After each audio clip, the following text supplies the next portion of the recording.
Le principe, si vous voulez, du fruit, c'est quelque chose d'extraordinaire. C'est-à-dire, en fait, quand vous mangez un fruit, vous mangez pas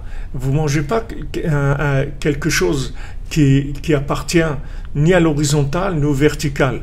Vous mangez quelque chose qui est une harmonie, qui est une fusion des deux. Qui est une fusion des deux, puisque l'arbre, il va chercher vous voyez, tout ce fruit, il s'est fabriqué grâce à des racines qui rentrent complètement dans la terre, qui vont chercher des énergies dans la terre, qui les transforment et qui en font un fruit. C'est-à-dire que l'arbre, il arrive à fabriquer un fruit avec une couleur, un goût, un parfum, une apparence, une forme, une texture. Tout ça, c'est l'arbre qui fabrique par rapport aux énergies qu'il prend dans la terre. Donc quand en fait vous mangez un fruit, vous mangez pas uniquement quelque chose de matériel, ou vous mangez quelque chose qui est une fusion entre les deux. Et d'ailleurs, si vous prenez les gens avant, c'est-à-dire on voit dans la halakha, on voit dans les livres de halakha, que avant, à l'époque de la Gemara et avant, les gens ils mangeaient pas tellement les légumes. Les légumes, c'était surtout pour les animaux. Les êtres humains, ils mangeaient pas beaucoup les légumes.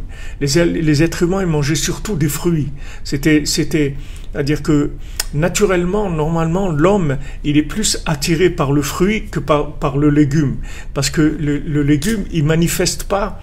Il y a pas cette harmonie, parce que le légume en fait c'est un fruit de l'horizontale uniquement. C'est-à-dire il pousse de la terre. Il a ce côté extraordinaire du végétal qui est quelque chose de merveilleux, parce que le végétal en général ça représente la fusion de l'horizontal et du vertical, tout végétal. Le fait que maintenant il sort une salade de la terre, comment de la terre elle peut donner une salade, c'est quelque chose d'extraordinaire. Mais maintenant, le fruit, c'est quelque chose de beaucoup plus fort, parce que le fruit, il monte vers le ciel. Vous voyez, il se déconnecte complètement de la terre. En fait, un fruit, il n'a jamais été en contact avec la terre. Un fruit, il n'a jamais été en contact avec la terre.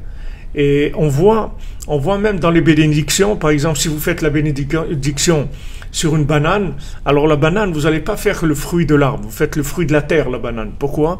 Parce que le bananier, c'est pas un arbre qui a un tronc. Il n'a pas de tronc, c'est-à-dire il n'a pas un tronc qui se maintient d'une année à une autre. Ce sont des assemblages de feuilles, mais il n'y a pas un tronc comme le tronc de l'arbre. C'est pas du bois comme le tronc de l'arbre. Donc comme c'est pas du bois comme le tronc de l'arbre, on le considère pas comme un arbre. La banane, c'est comme une salade, c'est la même chose. C'est quelque chose on fait la bénédiction de la terre, pas de l'arbre.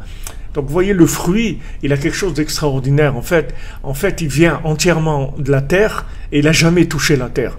Donc cette notion-là, c'est une notion extraordinaire. C'est quelque chose de magnifique de voir qu'Hachem, même sur terre, il a créé des choses qui sont qui incluent plus ou moins les deux éléments. Alors